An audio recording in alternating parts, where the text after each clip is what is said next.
Assalamualaikum, salam 2 Syawal. Utama TVS malam ini bersiaran bersama saya Kazri Afindi dan rakan penyampai. Saya Salsa Safian, ini antara tajuk-tajuk utama malam ini. Kumpulan terakhir 35 pelajar matrikulasi Sarawak di Semenanjung pulang ke Sarawak menaiki pesawat MH2742.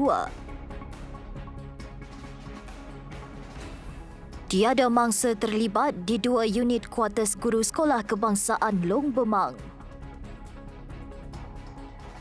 Lebih banyak katil baru diperlukan bagi memenuhi jangkaan peningkatan pesakit COVID-19. Hari ini kumpulan terakhir 35 pelajar matrikulasi Sarawak yang belajar di Semenanjung Malaysia pulang ke Sarawak dengan menaiki pesawat MH2742 dari lapangan terbang antarabangsa Kuala Lumpur ke Bintulu. Mereka terdiri daripada 14 pelajar matrikulasi di Selangor, Negeri Sembilan 12, Melaka 3, Perak 3, Johor 2 dan Pulau Pinang 1. Keseluruhannya seramai 952 pelajar matrikulasi Sarawak di Semenanjung dan di Labuan sudah diterbangkan pulang ke Sarawak antara 11 Mei hingga 14 Mei 2021 dan penerbangan pada pagi tadi melibatkan kumpulan yang terakhir. Ia merupakan penghantaran dan pulang dengan pelajar-pelajar seramai 952 daripada Semenanjung dan Labuan ke Sarawak, iaitu mulai pada 11 hari bulan Mei hingga 14 hari bulan Mei. Bagi pelajar Iban Lucia Granting, 19 tahun, kepulangan ini memberi peluang kepadanya untuk meraihkan Hari Gawai bersama keluarga pada 1 Jun dan 2 Jun nanti. Lucia, anak sulung dari 3 adik-beradik dari Sungai Pelan Bintulu ini, menuntut di Kolej Matrikulasi Melaka.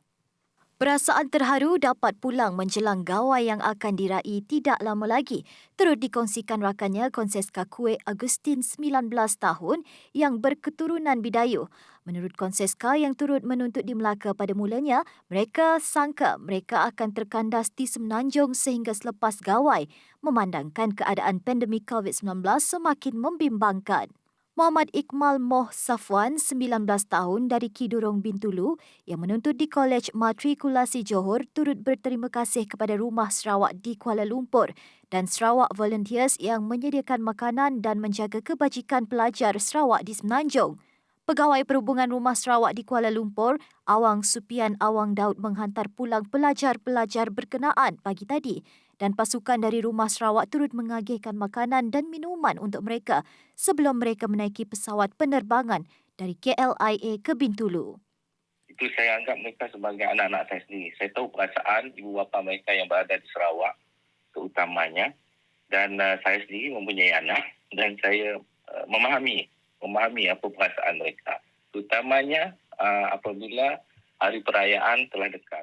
Sebenarnya keberadaan saya di tempat itu, iaitu di KLIA, sedikit sebanyak akan membantu dan mengubat rindu diorang kepada keluarga mereka di Sarawak khususnya. Setiausaha Agong Sarawak Volunteers Khairul Anwar berkata, Sarawak Volunteers menyedia dan membantu dari sudut kebajikan pelajar-pelajar. Ini Sarawak Volunteers kita bantu daripada sudut untuk menyediakan kebajikan khususnya untuk makan minum pelajar ketika sampai ke lapangan terbang untuk mereka dapat bersahur sebelum bertolak balik. Jadi untuk yang hari semalam dan hari ini kita bantu daripada sudut makan dan minum juga sebab dah tak ada puasa lagi pada hari ini dan semalam. Jadi kita bagi makanan dalam suasana hari raya lah. Lapis, kuih-kuih raya sebagai contoh macam itulah untuk kita bagi ada suasana raya sikit kepada pelajar-pelajar yang balik ke Sarawak. Larangan dine-in atau makan di kedai merupakan garis panduan SOP baharu yang diumumkan oleh Jawatankuasa Pengurusan Bencana Negeri JPBN Sarawak ketika Perintah Kawalan Pergerakan Bersyarat PKPB dikuatkuasakan. Namun pelanggan dibenarkan membungkus makanan untuk dibawa balik dalam usaha untuk memastikan ekonomi di negeri ini terus berjalan dan tidak membebankan para peniaga. Bagaimanapun, rata-rata peniaga meluahkan rasa sedih apabila masih mengalami kerugian meskipun dibenarkan beroperasi. Salah seorang peniaga gerai makanan, Ting Hiang Hui, mengakui terjejas dengan SOP yang dikenakan. Memang banyak infek. Karena orang dia tempat duduk makan, memang dia orang tak mau tapau saja itu malam ambil balik pun sudah sejok dan dia sedap. Karena dia ada bisnes, mereka memang dia tempat bayar sewa kah, bayar itu kedai sewa. Turut terjejas Muhayyah Idris di mana hasil niaga tidak dapat menampung kos pekerja dan modal pusingan. Impaknya sangat teruk dengan peniaga lah. Contohnya peniaga kecil macam kami. Kami terpaksa nanggung risiko yang terlalu tinggi. Contohnya peniaga macam kami itu perlukan modal. Dah tadi dengan gaji pekerja lagi, income sehari sewa lagi. Ya tu walaupun kedai boleh buka hanya untuk take away, kami langsung boleh modal pusingan modal balik. Fikiran saya lebih baik menutup daripada menanggung kerugian. Tidak ada cara bijak. Tapi apa boleh buat terpaksa daripada menanggung kerugian. Jadi kami tu yang hanya bergantung untuk terpaksa. Bagi Rokiah Daud pula, SOP tidak membenarkan pelanggan untuk makan di kedai menyebabkan kekurangan pelanggan sehingga ada kalanya gerainya tidak meraih keuntungan sama sekali dalam sehari. Memang terlalu banyak kesan. Kadang-kadang kami bisnes macam tu, dagang macam tu memang tak ada oleh. Kadang-kadang nak bayar sewa kedai pun tak cukup. Memang lebih banyak rugi. Banyak rugi, sangat-sangat banyak. Makan di kedai sih boleh tu lah yang paling teruknya. Kadang-kadang kami sampai 2 hari, 3 hari kami hanya dapat RM20, RM30, RM15. Kadang-kadang saya ada langsung. Membenarkan kedai makan untuk tetap beroperasi dengan hanya bungkus dan bawa pulang juadah adalah langkah kerajaan bagi memastikan golongan peniaga gerai makanan dapat menjana pendapatan. Namun, ekoran kekurangan pelanggan yang datang, segelintir peniaga lebih memilih untuk tutup dan mereka akui menanggung kerugian. Sekian laporan daripada saya, Amira Barkisa untuk TVS. Sementara itu, Majlis Bandaraya Miri MBM dan bahagian penguatkuasaannya akan terus memantau setiap premis makanan untuk memastikan peniaga sentiasa mematuhi SOP. Namun, itu bukan penghalang buat para peniaga. Walaupun akor, mereka tetap meneruskan perniagaan dengan menggunakan alternatif lain, antaranya dengan menggunakan platform media sosial. Pengurus Ahtai Fish Head, He Yin Wee berkata, selain media sosial, beliau juga meneruskan perniagaan dengan menggunakan perkhidmatan penghantaran makanan. Kalau Grabnya ada lah, memang ada. Macam kalau ada orang mau tapau pun ada lah, dia orang pandai datang sini tapau loh. Saya pun ada buat servis yang macam hantar makanan loh, macam inilah. Kalau ada orang mau order, saya ada post dekat Facebook. Nanti kalau ada orang mau order, saya boleh hantar juga lah.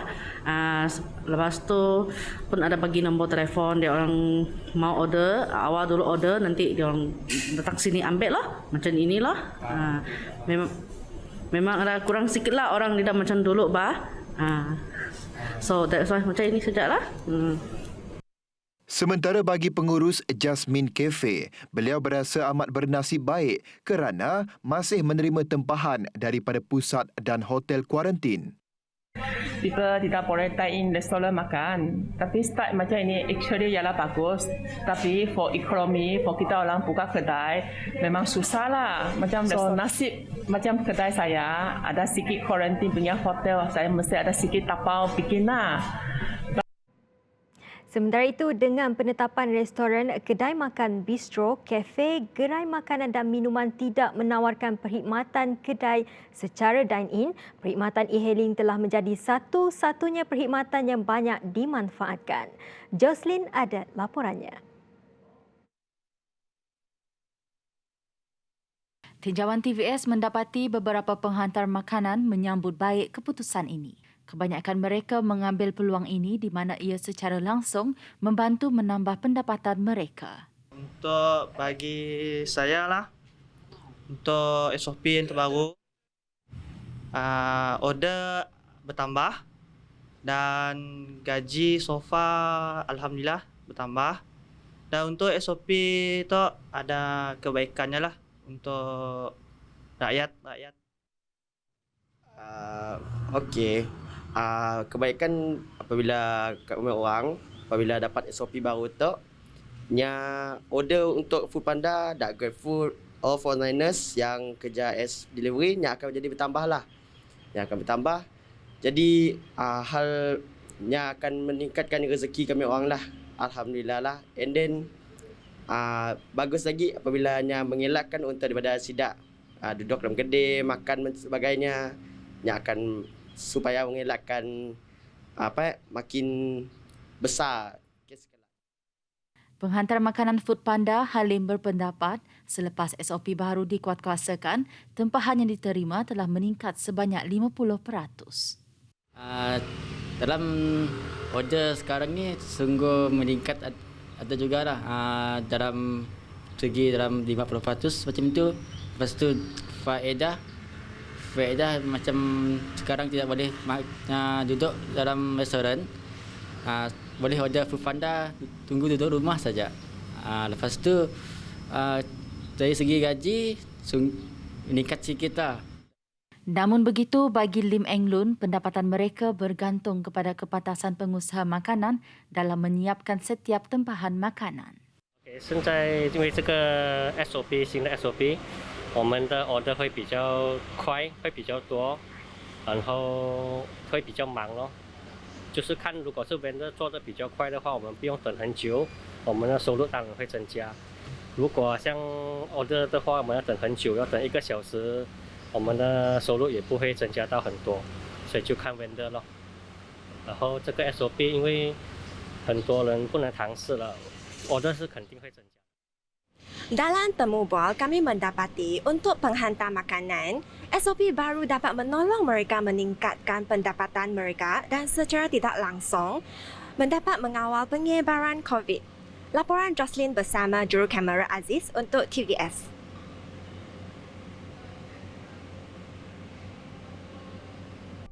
Ini sedikit perkembangan COVID-19 Sarawak. Sebanyak 533 kes baharu positif COVID-19 dicatatkan di Sarawak pada Jumaat. MIDI mencatatkan jumlah harian tertinggi iaitu sebanyak 109 kes diikuti Kapit 69 kes dan Sibu 58 kes. Ini meningkatkan jumlah keseluruhan kes positif di Sarawak kepada 37,654 kes. Daripada 533 kes baharu itu, seramai 38 orang menunjukkan tanda dan gejala semasa menjalani saringan COVID-19, manakala 439 diarahkan untuk menjalani perintah kuarantin. Jawatankuasa Pengurusan Bencana Negeri JPBN Sarawak dalam kenyataannya turut memaklumkan terdapat satu kes kematian yang melibatkan seorang warga tempatan berumur 60 tahun yang mempunyai komorbid iaitu penyakit kencing manis dan darah tinggi. Sementara itu dalam kenyataan sama, PDRM telah mengeluarkan 9 kompaun di daerah Kuching, Betong dan Padawan kerana telah melanggar SOP Perintah Kawalan Pergerakan Bersyarat PKPB. Antaranya termasuk kompaun dine-in di kedai dan keluar tanpa alasan munasabah. Seterusnya, Timbalan Ketua Menteri Sarawak Dato' Amar James Jemut Masing telah menyuarakan beberapa cadangan kepada Kementerian Kesihatan KKM sebagai langkah penyelesaian untuk mempercepatkan proses pemberian vaksin. Katanya larangan atau peraturan tidak seharusnya diletakkan ke atas mana-mana kerajaan atau institusi yang mahu membeli vaksin sendiri.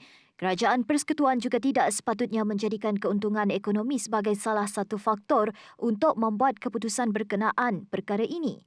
Sehubungan itu, harga bagi satu vaksin harus ditetapkan dan diletakkan di bawah senarai harga barangan terkawal.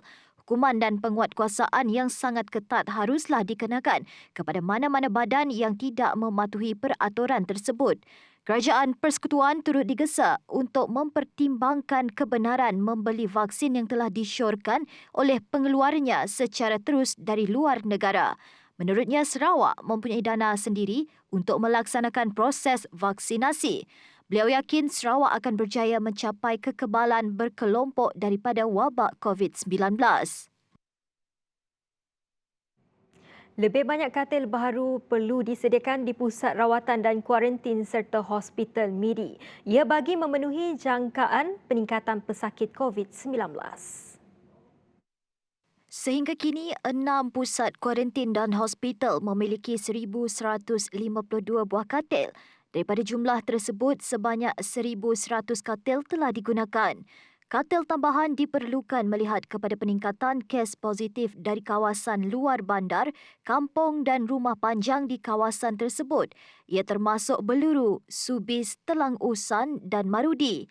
Beberapa sumbangan seperti katil, tilam, bantal, kemah, kubikel serta selimut diterima daripada pihak yang prihatin. Pusat Kuarantin Eastwood Valley Golf and Country Club menerima tambahan 85 katil lipat termasuk tilam dan bantal sumbangan Taiwan Buddhist Zhu Chi Foundation TBTCF. Bilangan bilik turut ditambah di pusat tersebut untuk menampung tambahan 24 katil baru. Pertambahan sebanyak 109 buah katil baru di Eastwood membolehkannya menampung seramai 1,261 pesakit berbanding 1,152 orang sebelum ini.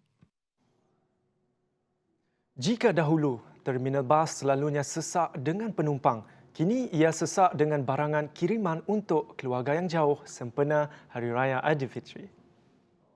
Tinjauan TVS di Terminal Bas Ekspres Sibu baru-baru ini mendapati ramai yang memilih untuk mengirim barangan ke kampung halaman dengan menggunakan khidmat bas. Rohaida Abdullah, pekerja kargo servis bas Asia berkata, walaupun tiada penumpang buat masa ini, namun banyak yang menghantar barangan menggunakan perkhidmatan bas sempena sambutan Aidilfitri. Tambahnya, orang ramai lebih selesa menggunakan perkhidmatan tersebut kerana ia dianggap lebih cepat. Penumpang memang saya ada buat masa tu, tapi kargo memang penuh, hari-hari memang penuh kargo. Barang hari raya pun ada juga, kuih, biskut, memang ada semua. Saya terpaksa pakai servis bas sajalah. Saya ngambil cepat datang. Memang hari-hari banyak, tapi memang hari raya tu memang banyak lagi barang sebab saya dapat pulangkan siapa rentas negeri daerah kini tu kan. Saya terpaksa kirim barang aja lah. Bagi Siti Aisyah Abdullah pula, kebanyakan barangan yang dihantar merupakan barangan makanan sempena hari raya. Mayu barang mayu datai. Barang datai je lah mayu. Barang macam barang makan untuk raya, macam kuih kek diorang kirim lah. Sementara itu, bagi pelanggan yang menggunakan khidmat penghantaran bas tersebut mengakui bahawa servis penghantaran menggunakan bas adalah lebih cepat dan lebih senang kerana kuih-muih dan kek yang dihantar bersifat tidak tahan lama. Untuk ngambil barang kakak, barang kirim, hantar barang saya. Macam nak kek-kek ya. Ada biskut-biskut sikit. Terusnya senang bahnya kirim macam dia kirim semalam. The next morning ya dapat kami orang ambil terus bah. Because barangnya kan masih lama, takut dah keknya masih tahan. Jadi yalah, bagus lagi makin bas lah lagi. Tidak seperti tahun-tahun sebelum di mana terminal bas Sibu dipenuhi dengan penumpang untuk balik beraya. Tahun ini, terminal bas hanya dipenuhi dengan barangan kiriman daripada orang tersayang bersempena Hari Raya Aidilfitri. Sekian laporan daripada saya, Amira Barkisa untuk TVS. Lagi perkembangan dalam negeri. Berbeza pula dengan suasana di Feri Muara Lasa. Kebiasaannya menjelang sahaja Aidilfitri, suasana di feri ini akan sesak dengan deretan kenderaan yang beratur menunggu giliran mereka yang hendak pulang ke kampung halaman. Namun kini, dek kerana pandemik COVID-19 dan larangan rentas daerah yang berkuat kuasa, suasana di sekitar feri amat lengang. Menurut Arsyad Tani, suasana kali ini memang agak berbeza. Katanya, berbanding sebelum pandemik, beliau akan menunggu giliran selama kira-kira 4 jam untuk menaiki feri berkenaan. Dulu kita tengok berebut-rebut orang balik sehingga orang cakap sampai 3-4 jam menunggu feri untuk masuk feri. Tapi panjangnya sampai kira-kira 1 kilo ke 2 kilo lah, kilometer kita bersusun lah. Dulu kita tengok dia berpusu-pusu, sekarang ni ada lengang sedikit mungkin kerana peraturan-peraturan yang telah kerajaan berikanlah. Jadi ya cara yang terbaik lah. Tapi kita buat kalau tak ada orang ikut maka sia-sialah. Tapi apa salahnya kita sekarang susah dulu. Yang penting kemudian kita senang. Itu yang penting lah. Manakala bagi Khairul Suhaili pula, larangan rentas daerah juga mempunyai pro dan kontra tersendiri. Katanya, ia termasuklah status kesihatan diri yang memungkinkan anak perantau menjadi penyebar secara tidak sengaja. Musim perayaan, sabe, jika kami buat lah masuk peri, nuang keluar jam 4 jam sampai bermalam ngah. Kedai lulu peri itu pun nuan je. Tapi semenjak COVID lebih lah mungkin kurang tanaman lah. Ikan bagi ko merentas daerah nuan kebaikan juga lah. Sebab jauh kebaikan lo inamah telur dengan kampung saya. Telur gelek, ikan telur mulik kinan secara tidak sengaja. Telur metau dengan badan telur. Nuan penyakit kami kah. Nak telur lebih inan, lebih kampung, malah inamah telur. Tiba-tiba inamah telur biji. Menyesal telur sunai nak saya. Suasana di Pekalan Feri Muara Lasak kini berubah susulan pandemik COVID-19 dan larangan lintas daerah yang dikuatkuasakan. Jika dahulu ada yang sanggup beratur panjang sehingga menunggu selama 4 jam untuk giliran masuk ke dalam feri untuk pulang menyambut Aidilfitri. Sekian laporan saya, Khairuddin Nusdi Ayub Khan untuk TVS. 2 unit kuartus guru Sekolah Kebangsaan SK Long Bemang musnah sepenuhnya dalam kebakaran yang berlaku pada petang Khamis. Ketua Jabatan Bomba dan Penyelamat Malaysia Zon 6 Miri, Penguasa Kanan Bomba 1 Law Pokyong berkata, bagaimanapun tiada mangsa yang terlibat kerana semasa kejadian berlaku, kuartus tersebut tidak berpenghuni.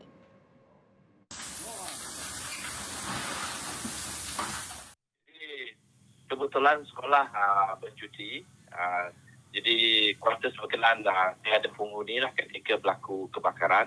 So semasa kebakaran dikesan pada pukul 3.40 tu oleh jiran kuartus dan juga pengawal keselamatan. Penghuni CBD di kuartus ni, kedua-dua bilik ni tiada penghuni lah. Semua berada di sama ada di Miri atau di kampung lah. Kejadian itu disedari seorang lelaki yang merupakan jiran kuartus tersebut yang sedang dalam perjalanan menuju ke kebun kira-kira jam 3.40 petang. Saksi kejadian bersama seorang pengawal keselamatan cuba memadam kebakaran melalui pintu belakang kuartus tetapi gagal kerana api yang terlalu besar ditambah dengan bahang panas. Menurut Lau, pasukan penyiasat kebakaran sedang membuat siasatan dan mendapatkan maklumat daripada saksi di lokasi kejadian. Melihat kekerapan berlakunya kebakaran kuartus sejak kebelakangan ini, Lau berkata banyak perkara yang perlu diteliti, lebih-lebih lagi berkaitan struktur sesebuah bangunan tersebut. Ini sebenarnya kebakaran struktur ni bergantung dengan jenis pembinaan lah. Jenis pembinaan kalau macam kuartus lama, kuartus kayu, memanglah kalau berlaku kebakaran memang cepat dia habis lah. Tidak sampai 5 minit, 10 minit dah habis sebab kayu kan musim kering, dia akan kering. Kalau dah terlalu lama dia memang kering di dalam lah. So puncanya lah, contohlah bahan binaan satu. Kedua dari segi penuh elektrik. So kalau bangunan lama, penuh elektriknya pun agak lama lah. Kalau jenis yang surface tu, kata mudah rupuh sebab kerana panas, kadang-kadang kena gigit oleh haiwan. Kan? Kematian yang dicemburui. Arena Sukan Tanah Air hari ini dikejutkan dengan berita pemergian atlet memanah negara Haziq Kamaruddin yang meninggal dunia awal pagi Jumaat. Menurut seorang ahli keluarganya yang enggan dikenali, pemanah recurve berusia 27 tahun itu rebah di rumahnya di Kajang selepas menunaikan solat fardu subuh pagi tadi. Sejurus keluar dari bilik air selepas menunaikan solat subuh, arwah tiba-tiba rebah dan terus tidak sedarkan diri. Menurutnya, Haziq kemudian digegaskan ke Hospital Kajang namun disahkan meninggal dunia sejurus ketibaan di hospital itu. Seri Paduka Baginda yang di-Pertuan Agong Al-Sultan Abdullah Riayatuddin Al-Mustafa Billah Shah turut berduka cita atas pemergian pemanah negara itu dan menzahirkan rasa sedih dengan pemergian Allahyarham. Baginda turut berharap agar seluruh keluarga Allahyarham sabar dan tabah menghadapi dugaan pada bulan Syawal yang mulia ini.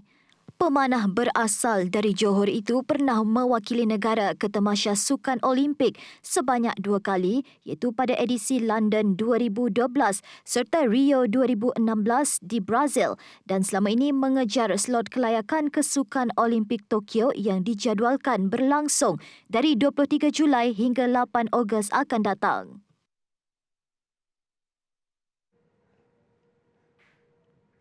Laporan itu tadi mengakhiri utama TVS malam ini. Sebelum itu, kita saksikan kemeriahan suasana keceriaan pada Hari Raya untuk semua penonton utama TVS. Baik, kami ada sedikit pantun untuk semua. Tangan dihulur, maaf di pohon. Tanda ikhlas, mensucikan diri. Salah dan silap, harap diampun. Semoga berbahagia di Aidilfitri. Bersama saya Ghazari Afindi.